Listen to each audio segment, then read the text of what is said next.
सर्वप्रथम आपण स्टुडंट आहे, विद्यार्थी आहे आणि आपण रोज शाळेमध्ये जातो. कशासाठी जातो? शिक्षण घेण्यासाठी. आता सर्वात मोठा पहिला प्रश्न हा आहे की शिक्षण काय आहे हे आपल्याला माहिती असायला पाहिजे. तो पहिला प्रश्न निर्माण होतो तिथे, व्हॉट इज एज्युकेशन?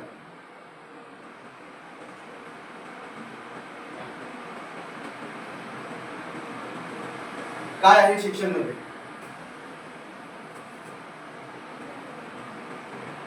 बोला. तुम्ही स्कूलमध्ये जाता, कॉलेजमध्ये जाता, तर शिक्षण म्हणजे काय? मोठ्याने बोला. ज्ञान घ्यायला, आणखी नॉलेज घ्यायला. तुम्ही स्कूलमध्ये जाता म्हणजे एज्युकेशन घ्यायला जाता, पण ज्ञान म्हणजे काय?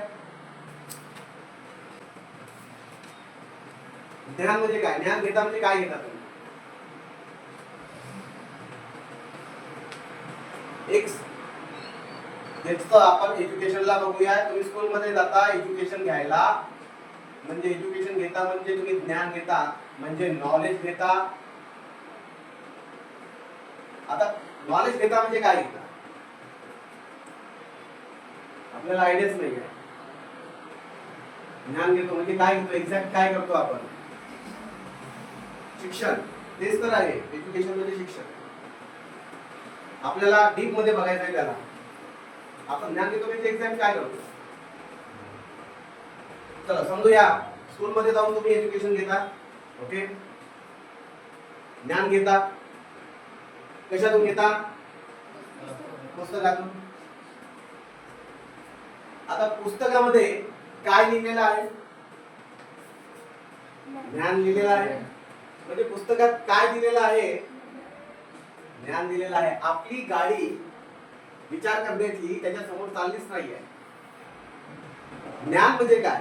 पुस्तकातून ज्ञान घेतो म्हणजे पुस्तकामध्ये काय असते? तर पुस्तकामध्ये असते इन्फॉर्मेशन.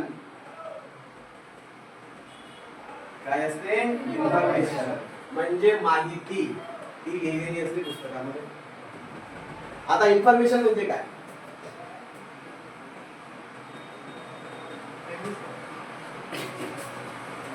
इन्फॉर्मेशन म्हणजे काय? माहिती म्हणजे काय? काय माहिती असते पुस्तकामध्ये? सांगा. पुस्तकामध्ये काय माहिती असते?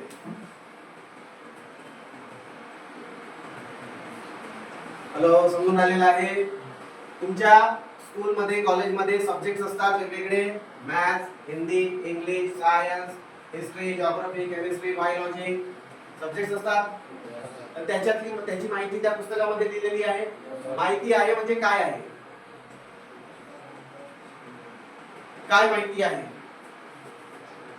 हिस्ट्रीच्या पुस्तकामध्ये काय लिहिलेलं आहे?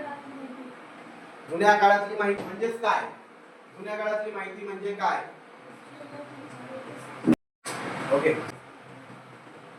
जुन्या काळातली माहिती म्हणजे काय की त्यामध्ये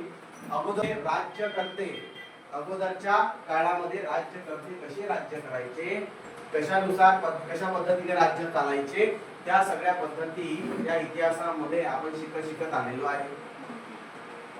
जिओग्राफी मध्ये काय लिहिलेलं आहे? काय इन्फॉर्मेशन दिलेली आहे की या आपल्या पृथ्वीची जडणघडण कशी झालेली आहे, त्याच्यावरची भौगोलिक आकृती कशी तयार झालेली आहे, त्याच्यामध्ये नद्या, त्याच्यानंतर पहाड, त्यानंतर जंगल हे कसे तयार झालेले आहेत, त्याच्या सगळ्या स्ट्रक्चर बद्दल, तापमान वगैरे सगळ्याबद्दल माहिती आहे.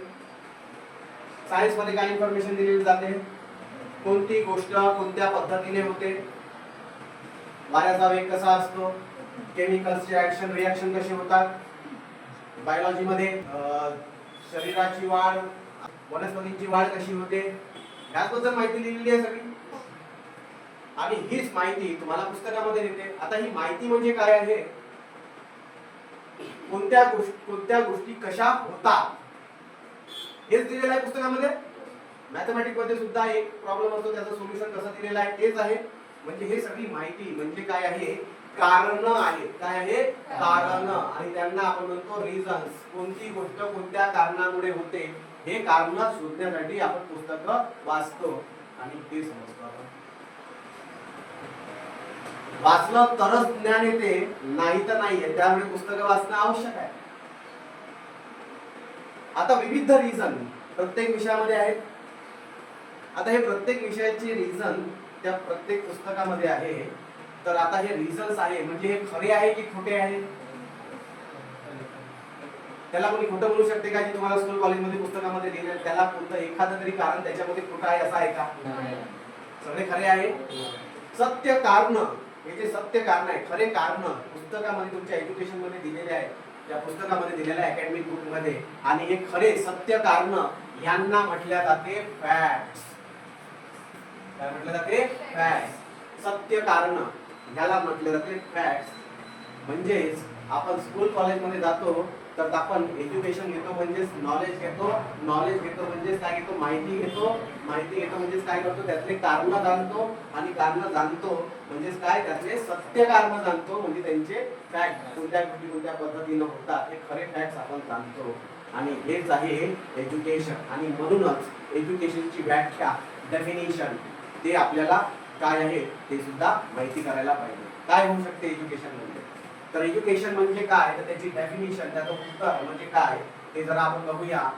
एक साधी सोपी डेफिनेशन आहे. To know the facts of everything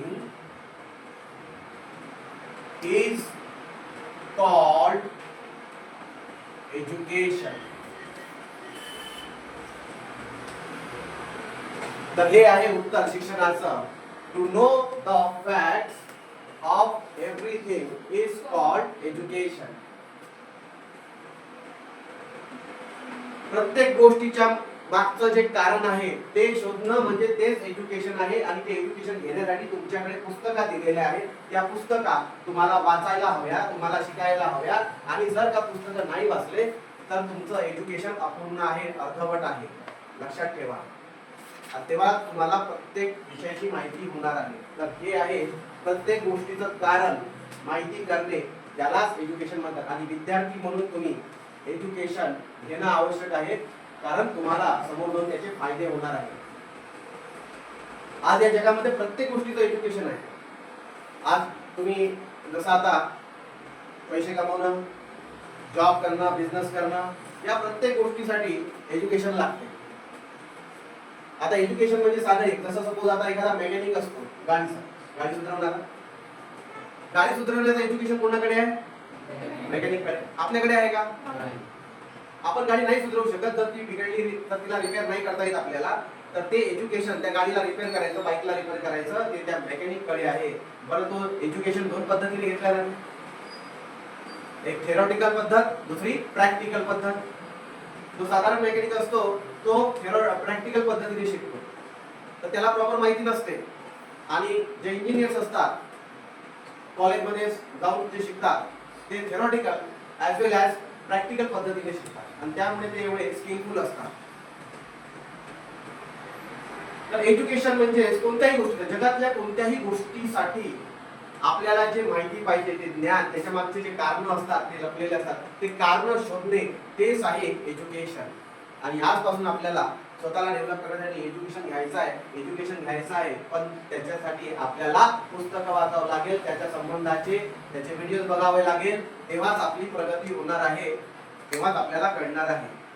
आता सांगा मला, स्कूलमध्ये कॉलेजमध्ये एज्युकेशन घ्यायला जाता म्हणजे काय घ्यायला जाता? तुम्ही ते कारण शोधायला जाता. आणि ते कारण जेव्हा तुम्ही वाचता, त्यानंतर तुम्हाला स्कूलमध्ये टीचर्स शिकवतात, ते समजावून सांगतात. काय आहे? कारण समजावून सांगतात ते. तर यासाठी आपल्याला टीचर्सना ऐकावं लागतं आणि आपल्या शिक्षणाला डेव्हलप करावं लागतं. तर प्रत्येक गोष्टीमध्ये एज्युकेशन आहे. या प्रत्येक गोष्टीमध्ये पृथ्वी निर्माण कशी झाली हे सुद्धा एज्युकेशन. कोणत्या गोष्टीचा काय परिणाम होणार आहे हे एज्युकेशन. आणि ह्यासाठी आपल्याला एक एक वर्ग समोर जात जात आपल्याला शिक्षण घ्यावं लागतं. ठीक आहे. पण आजच्या याच्यामध्ये काय झालेलं आहे की शिक्षणाच्या याच्यामध्ये स्टुडंट्स अभ्यासाकडे लक्ष देत नाही, कारण त्यांना सर्वात मोठी गोष्ट ती या शिक्षणाबद्दलची माहिती नसते. त्यांना शिक्षण काय आहे हेच कळत नाही. त्याच्यामुळे आज मुलं मागे राहत आहे. एखाद्या स्कूलमध्ये जाऊन तुम्ही स्टुडंट्सला विचारा की एज्युकेशन म्हणजे काय, मग त्याला उत्तर नाही सांगताय. कॉलेजच्या मुलांना सुद्धा हे उत्तरही देता येत नाही. आणि आज या परिस्थितीमुळे मुलांची प्रगती थांबलेली आहे. ओके, तर आता हा झाला एज्युकेशनचा पार्ट. आता समोर एक प्रश्न निर्माण होतो, एज्युकेशन घ्यायचं तर का बरं घ्यायचं. या पार्टला आपण 3 भागामध्ये विभागणार आहे आणि आता त्याचा दुसरा भाग जो येणार आहे तो दुसरा प्रश्न म्हणजे तो आहे व्हॉट दुसरा प्रश्न आहे what are the advantages of education.